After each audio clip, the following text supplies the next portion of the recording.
अन्नपूर्णे सदापूर्णे शंकर प्राणवल्लभे ज्ञानवैराग्य सिद्ध्यर्थ भिक्षा देहीच पार्वती.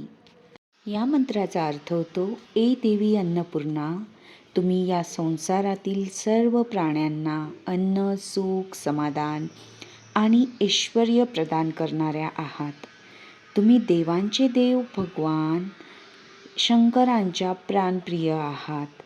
हा संपूर्ण संसार तुमचाच आहे. तुम्ही सदैव आमच्यावर तुमची कृपा अशीच असू द्या. नमस्कार, सुहासिनीज लाईफस्टाईलमध्ये तुमचे खूप खूप स्वागत आहे. अन्नपूर्णा देवींची कृपा सदैव आपल्या सगळ्यांवर असावी हे सगळ्यांनाच आपल्याला अगदी मनापासून वाटत असतं. प्रत्येक गृहिणीला पडणारा प्रश्न म्हणजे उद्या काय जेवण बनणार, हा सगळ्यात मोठा असा विचार करायला लावणारा प्रश्न आहे.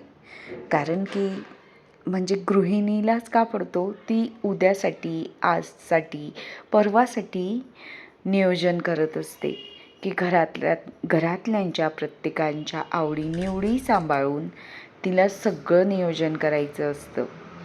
पण हे नियोजन करताना जर आपली थोडी जरी गल्लत झाली तर आपल्यालाच दुसऱ्या दिवशी मनस्ताप म्हणजे येतो आणि खूप हाली होतात.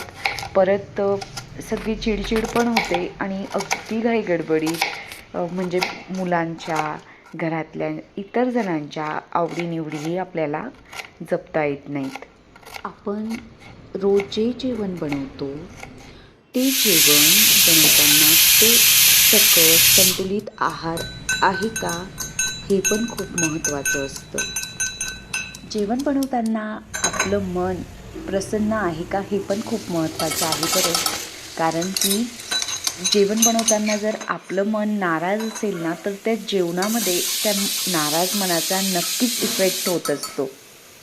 म्हणून आपण बऱ्याचदा पदार्थांमध्ये अनेक जिन्नस टाकतो, पण कधीतरी तो पदार्थ चांगला होतच नाही.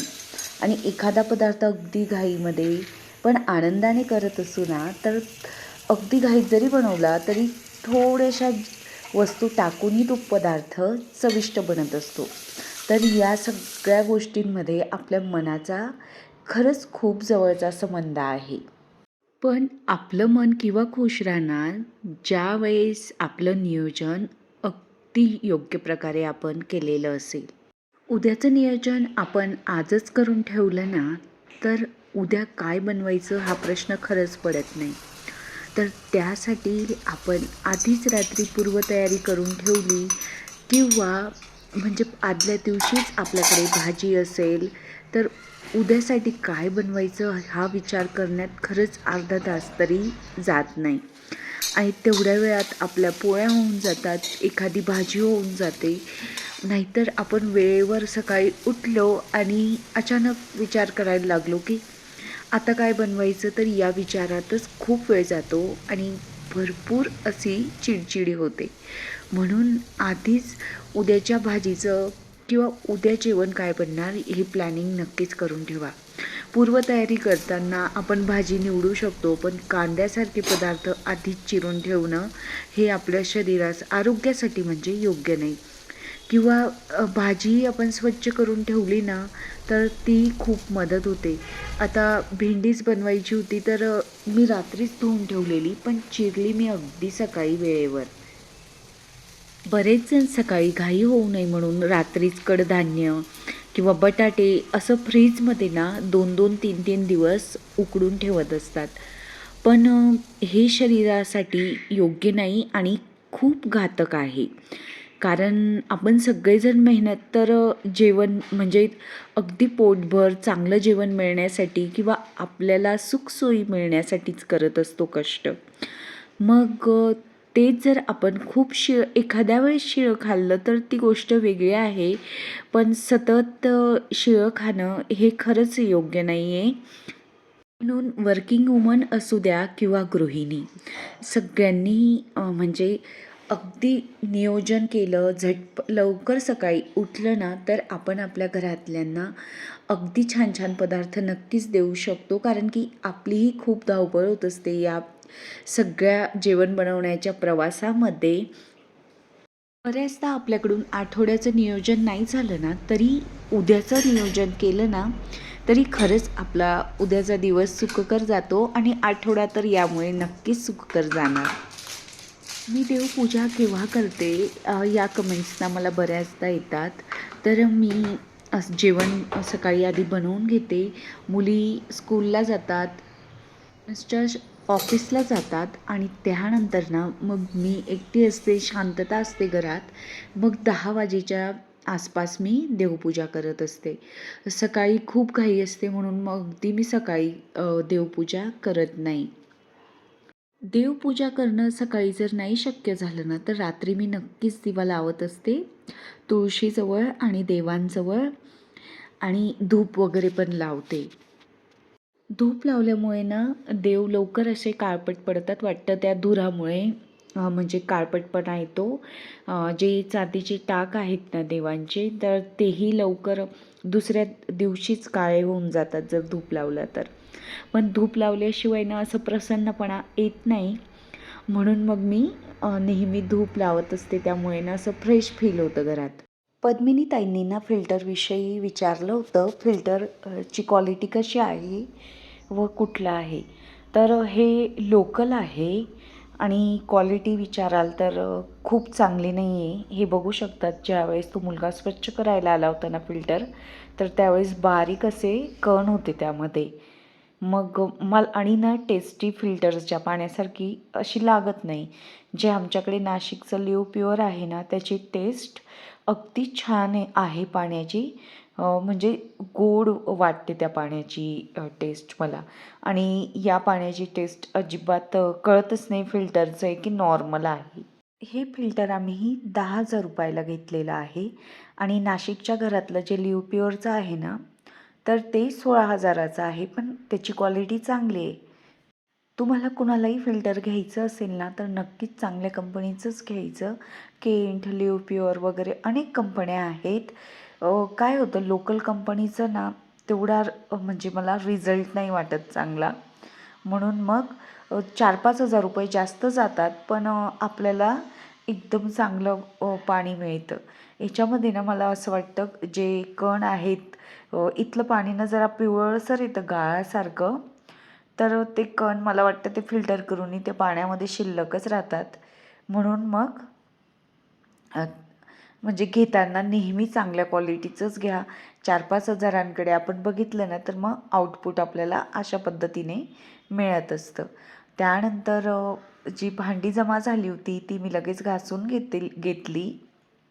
जवळपास 10 दिवसापासून आपला व्हिडिओ आला नव्हता, कारण की मुलींची ना एक्झाम होती, युनिट टेस्ट. तर मग मी ना यावेळी जरा जास्त लक्ष दिलेलं, कारण की इथे आल्यानंतर ना जरा अभ्यासाची लिंक तुटलीच होती आणि म्हणजे ती लिंक जुळता जुळता बराच वेळ गेलेला. मग रिव्हिजन, नंतर प्रॅक्टिसचे पेपर, यासाठी ना मग मी गॅप घेतला, कारण की मुलींची एक्झाम पण खूप महत्त्वाची आहे. मग मी विचार केला की तुम्ही सगळेजण वाट बघत असणार. मला हे माहिती, वैशाली मोरेताईंचीही मला कमेंट आलेली की व्हिडिओ का नाही येते. त्या मला प्रत्येक वेळेस कमेंट करत असतात. त्याबद्दल ताई तुमचे मनापासून खरंच खूप आभार आणि धन्यवाद. बऱ्याचदा ना आपल्याला कामाचा कंटाळा येत असतो, एखाद्या दिवशी अजिबात इच्छा नसते करण्याची, पण तरीही आपल्याला करावंच लागतं. किचनमधली कामं आली ना, तर आपले कपडे खूप खराब होतात त्याच्यामध्ये, भांडे घासताना किंवा गॅस ओटा स्वच्छ करताना, जेवण बनवताना. तर मी त्यावेळेस ना कुर्ता चेंज करून घेतला परत, कारण की भांडी घासताना डाग पडतात आणि सगळं लक्ष ना त्या ड्रेसकडेच असतं. म्हणून मग फुल कॉन्सन्ट्रेशन भांड्यांकडे असावं, म्हणून मग मी गाऊन घालून घेतला. ऊन आता चांगलंच कडक पडायला लागलेलं आहे. कपडे अगदी झटपट 1-1.5 तासातच कडकडीत उन्हामुळे वाळून जातात. तर मी पण ना इकडे कपडे टाकले होते, पटकन वाळले आणि त्यांचा कलर जाऊ नये म्हणून मग काढूनही घेतले. नंतर ना तुळस मला बऱ्याच दिवसापासून ना तुळसमध्ये घरातल्या आपल्या ज्या वस्तू असतात ना, कधीतरी बुरशी लागते तुळसला, आणि जर आपण अगरबत्ती, धूप तुळस जवळ जर रोज लावत असू ना, तुळसवरती खूप परिणाम होतो. म्हणजे तिची पानं ना अशी जळलेले दिसायला लागतात, काळपट दिसतात आणि पानं असं म्हणजे रोग पडल्यासारखे गळूनही जातात. म्हणून तुळसजवळ कधीच आपण हे अगरबत्ती आणि धूप लावायचा नाही. आणि जे देव धुतो ना आपण ते पाणी कुंकवाचं असतं, गंधाचं असतं, तर तेही तुळसला टाकायचं नाही. त्यामुळेही आपल्या तुळसच्या आरोग्यावरती परिणाम होत असतो. तुळस चांगली प्रफुल्लित राहावी, अशी मस्तच फुलावी म्हणून, आजूबाजूला खूप वाढावी म्हणून मग ना हळद आणि आपली चहा पावडर असते ना घरातलीच, जी असेल ती मिक्स करून तुम्ही तुळसमध्ये टाका. तुळसची माती ज्यावेळेस कोरडी असेल ना त्यावेळेस टाका, की जेणेकरून पाणी टाकल्यावरती हळद ही विरघळून जाईल. जी तुळसची पानं असतात ना अशी खराब झालेली, सुकलेली किंवा काळपट पडलेली, ती आपण काढून घ्यायची आणि जोही भाग असा फंगसयुक्त म्हणजे व्हाईट व्हाईट दिसतो बुरशीवाला, तर तोही कट करून घ्यायचा. काय होतं की हे जळालेली पानं, खराब पानांमध्ये ना म्हणजे एनर्जी वाया जात असते तुळसची किंवा कुठल्याही प्लॅन्टची. मग तर ती आपण तोडून घेतली ना तर चांगल्या चांगल्या ज्या म्हणजे चांगली जी पानं असतात तर ती वाढण्यासाठी ती एनर्जी उपयोगात येते आणि आपल्या प्लॅन्टची ना वाढ झपाट्याने होते. म्हणून झाडांची कुठलीही पानं खराब झालेली असतील, सुकलेली असतील, तर ती काढून घ्या आणि मस्तच ते प्लॅन्ट अगदी छान ग्रो करेल. प्रियंका ताईंनी सांगितलं होतं की त्यांच्या प्लांट्सवरती ना बुरशी आलेली आहे, व्हाईट फंगस. तर ते जाण्यासाठी ना हँडवॉश अगदी थोडं घ्यायचं आणि त्यामध्ये हळद मिक्स करायची आणि ते पाणी ना स्प्रे करून असं मिक्स करून मारायचं असतं प्लांट्सला. किंवा नीमचं पण लिक्विड मिळतं नर्सरीमध्ये, ते मारलं ना तरीही म्हणजे आपल्या प्लांट्सची बुरशी चालली जात असते. आणि जिथे बुरशीयुक्त दिसतं ना ते कट केलेलंच योग्य असतं, कारण की हिवाळ्यात नक्कीच बुरशी येते आणि फ्लॅटमध्ये जे राहतात ना तर ते वरचे झाडांची, ज्यांच्या गॅलरीत असते ना बुरशी, तर त्यांची नक्कीच खालच्या झाडांनाही लागत असते.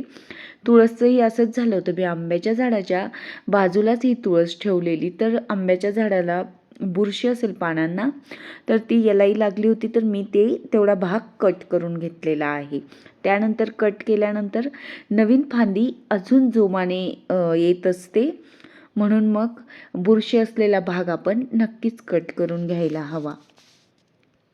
आज ना म्हणजे मी ज्या दिवशी व्हिडिओ शूटिंग केला ना तो शनिवार होता. मुलींचीही एक्झाम संपली होती, तर त्याही जरा बिंदास झाल्या होत्या. म्हणून टिफिन बॅग, नंतर स्कूल बॅग हे सगळं उन्नतीने असंच टाकून ती खेळायला गेलेली. दुपारी जरा रिलॅक्स वेळ मिळतो. मग नंतर सकाळी असू द्या किंवा संध्याकाळी परत आपलं कामाचं चक्र हे दिवसभर सुरूच राहत असतं.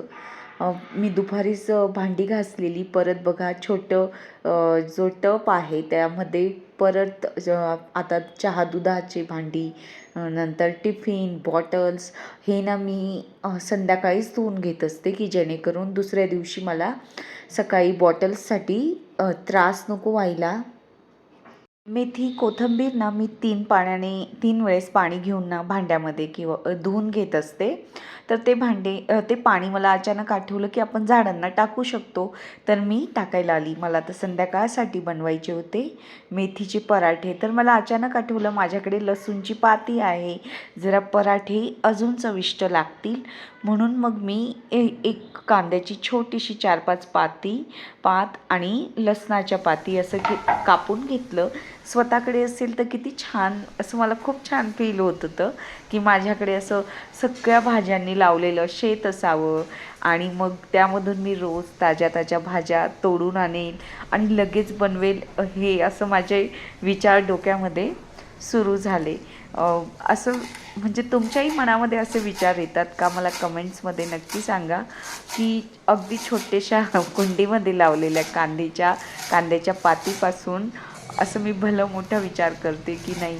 असं माझा एखादा बंगला असेल, त्याच्या आजूबाजूला ना मी खूप सारे फुलझाडं, भाज्या लावलेल्या असतील मागच्या परिसरामध्ये आणि मग मस्तच मी त्या छान चुलीवरती ताज्या ताज्या बनवेल, असं मी स्वप्न बघत असते.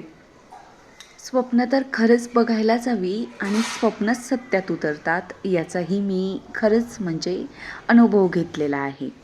कारण की लग्नानंतरची सुरुवात ना माझी बुलढाण्यापासूनच झालेली होती. तर त्यावेळेस ना इथे भुतडा म्हणून फॅमिली आहे. त्यांच्या वास्तुशांतीला ना आम्हाला बोलवलं गेलं होतं आणि त्यांचा इतका सुंदर बंगला आहे ना इथे, अजूनही खूप छान आहे. तर तो बंगला बघून तिथलं सगळं फर्निचर बघून ना मी त्यावेळेस विचार केला होता की नाही नाही, मी पण असं छान घर बांधेल, म्हणजे घर असेल माझं. आणि त्याच्यातनं मी त्यांचं क्रॉकरी युनिट बघितलं होतं 16 वर्षापूर्वी. तर अगदी त्यांचं खूप मोठं होतं, पण माझं छोटंसं का असेना पण मी ते म्हणजे जवळपास तो विचार करून ते स्वप्न बघून 10 वर्षानंतर ते माझं स्वप्न सत्यात उतरलेलं. त्यांचा बंगला होता, माझा फ्लॅट असेल, पण स्वप्न ना आपण नक्कीच बघायला हवीत, सगळ्यांनीच बघायला हवी. स्वप्न जर आपण खरंच खूप पॉझिटिव्ह थिंकिंगने बघितली ना, मग तर ना नक्कीच ते सत्यात उतरतात. हा माझा खूप विश्वास आहे. कारण की मी द सिक्रेट बुक नेहमी वाचते ना, तर त्याच्यामुळे आपण जर दृढ निश्चय केला ना एखाद्या गोष्टीविषयी, तर ती खरंच सत्यात होत असते, उतरत असते. तर तुम्ही नक्कीच विचार करा. मागच्याच व्हिडिओमध्ये अभ्यासाविषयी ज्यावेळेस सांगितलं ना, एका ताईंनी त्यांचं मुलगा वाटतं की मुलगी 10वीला असावी, तर नक्कीच माझ्याकडून आता त्यांना परीक्षेसाठी खूप साऱ्या शुभेच्छा. आणि तुम्हीही त्याच्याबद्दल ना खूप छान विचार करा. नक्कीच त्याला छान मार्क्स मिळतील, तो अजून चांगला अभ्यास करेल. मेथीचा पराठा आपण सगळेजण अगदी सारख्या पद्धतीनेच बनवत असतो. मी घेतलं आहे गव्हाचं पीठ, नंतर ज्वारीचं पीठ. ज्वारीचं पीठ मी जास्त प्रमाणात घेतलेलं आहे, अगदी गव्हाच्या पिठाच्या समप्रमाणात. नंतर छोटंसं छोटी वाटी डाळीचं पीठ, आपलं मेथी, कोथिंबीर, नंतर आपलं लसूणची पात, थोडी कांद्याची पात, हिंग, जिरे, ओवा, तिखट, हळद, मीठ आणि भरपूर अशी तीळ, आणि ठेचून घेतलेला लसूणाच्या 4-5 पाकळ्या. चवीनुसार आपण हिरवी मिरचीही टाकू शकतो, छान लागतो पराठा. पण मी रात्री ॲसिडिटी होऊ नये म्हणून मग मी हिरवी मिरचीचा वापर केलेला नाही आहे. माझ्याकडे ना बऱ्यापैकी 1 लिटर दूध शिल्लक असेल, तर मला त्याचं ना पनीर बनवायचं होतं. पनीर पराठाही छान लागतो. मग मी ना ते दूध उकळायला ठेवलेलं आणि माझी तिळीची चटणी ना आई आली होती त्यावेळेस त्याच्या आधी बनवलेली. मग आईला पण आवडते माझ्या हाताची, म्हणून मग आई घेऊन गेलेली. तर मला आता परत पराठ्यासोबत लागणार होती, तर मग तेही मी दाखवलेली नाही, कारण की मी बऱ्याच वेळेस दाखवलेली. तर मी परत बनवून घेतलेली आणि वाटीमध्ये ना मी 1.5 लिंबूचा रस काढून घेतलेला आहे. दूध जसं उकळायला लागलं की त्यावेळेस लिंबूचा रस मी त्या दुधात टाकते आणि उकळत्या दुधात टाकल्यामुळे ना पटकन असं पनीर बनून जातं. हे दूध चांगलं आहे म्हणून ना इतकं छान बनलं पनीर. नाहीतर ना बऱ्याचदा ना 3-1 लिंबू टाकावे लागतात, मग तेव्हा दूध हे फाटत असतं. दुधाला चांगलीच उकळी आली होती आणि उकळी आल्यानंतर मी 1-2 मिनटात या प्रकारे लिंबाचा रस त्यात टाकून घेतला. बरेच जण विनेगरचाही वापर करत असतात, पण मी लिंबूचा वापर करत असते. तर त्यामुळे लिंबूमुळे पण झटपट असं पनीर बनून जातं. आणि लगेच 1-2 मिनटानंतर थोडं उकळू दिलं 1 मिनिट आणि मग मी लगेच आपली चाळणी असते ना त्यामध्ये हे गाळून घेतलं आणि नंतर थोडं थंड पाणी टाकलं त्यावरती. आणि त्यानंतर ना मी असं काही आपल्या कापडामध्ये खूप घट्ट करून नाही ठेवलं पाणी, म्हणजे पाणी खाली पडण्यासाठी ना अर्धा तास चाळणीतच राहू दिलं. आणि पाणी बऱ्यापैकी निघून गेल्यानंतर मी परत डब्यात भरून ते फ्रीजमध्ये ठेवून दिलेलं आहे. अशा प्रकारे झटपट असं पनीर तयार करून घेतलेलं आहे. त्यानंतर मी दुसऱ्या दिवशी पराठेही बनवले, अतिशय छान झालेले.